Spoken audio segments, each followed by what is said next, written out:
അധ്യായം 4. അനന്തരം മനുഷ്യൻ തന്റെ ഭാര്യയായ ഹവ്വയെ പരിഗ്രഹിച്ചു. അവൾ ഗർഭം ധരിച്ച് കയീനെ പ്രസവിച്ചു. യഹോവയാൽ എനിക്ക് ഒരു പുരുഷപ്രജ ലഭിച്ചു എന്ന് പറഞ്ഞു. പിന്നെ അവൾ അവന്റെ അനുജനായ ഹാബേലിനെ പ്രസവിച്ചു. ഹാബേൽ ആട്ടിടയനും കയീൻ കൃഷിക്കാരനുമായിത്തീർന്നു. കുറേക്കാലം കഴിഞ്ഞിട്ട് കയീൻ നിലത്തെ അനുഭവത്തിൽ നിന്ന് യഹോവയ്ക്കൊരു വഴിപാട് കൊണ്ടുവന്നു. ഹാബേലും ആട്ടിൻകൂട്ടത്തിലെ കടിഞ്ഞൂലുകളിൽ നിന്ന് അവയുടെ മേധസ്സിൽ നിന്ന് തന്നെ ഒരു വഴിപാട് കൊണ്ടുവന്നു.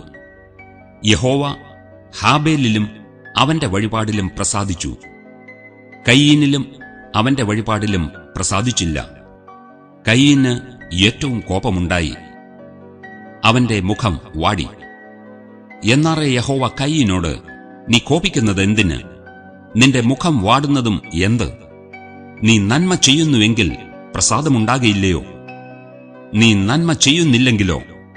പാപം വാതുക്കൽ കിടക്കുന്നു, അതിന്റെ ആഗ്രഹം നിങ്കലേക്കാകുന്നു, നീയോ അതിനെ കീഴടക്കണം എന്ന് കൽപ്പിച്ചു.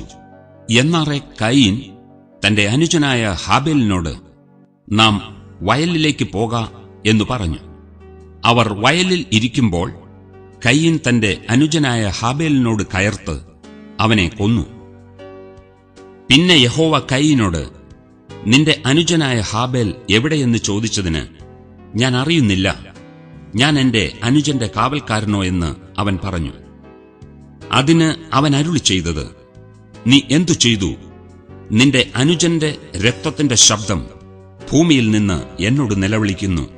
ഇപ്പോൾ നിന്റെ അനുജന്റെ രക്തം നിന്റെ കയ്യിൽ നിന്ന് ഏറ്റുകൊള്ളുവാൻ വായി തുറന്ന ദേശം നീ വിട്ട് ശാപഗ്രസ്തനായി പോകണം. നീ കൃഷി ചെയ്യുമ്പോൾ നിലം ഇനി മേലാൽ തന്റെ വീര്യം നിനക്ക് തരികയില്ല. നീ ഭൂമിയിൽ ഉഴന്നലയുന്നവനാകും. കയീൻ യഹോവയോട്, എന്റെ കുറ്റം പൊറുപ്പാൻ കഴിയുന്നതിനേക്കാൾ വലിയതാകുന്നു. ഇതാ, നീ ഇന്ന് എന്നെ ആട്ടിക്കളയുന്നു. ഞാൻ തിരുസന്നിധി വിട്ട് ഒളിച്ച് ഭൂമിയിൽ ഉഴന്നലയുന്നവനാകും. ആരെങ്കിലും എന്നെ കണ്ടാൽ എന്നെ കൊല്ലും എന്ന് പറഞ്ഞു. യഹോവ അവനോട്, അതുകൊണ്ട് ആരെങ്കിലും കയീനെ കൊന്നാൽ അവന് 7 ഇരട്ടി പകരം കിട്ടുമെന്ന് അരുളി ചെയ്തു.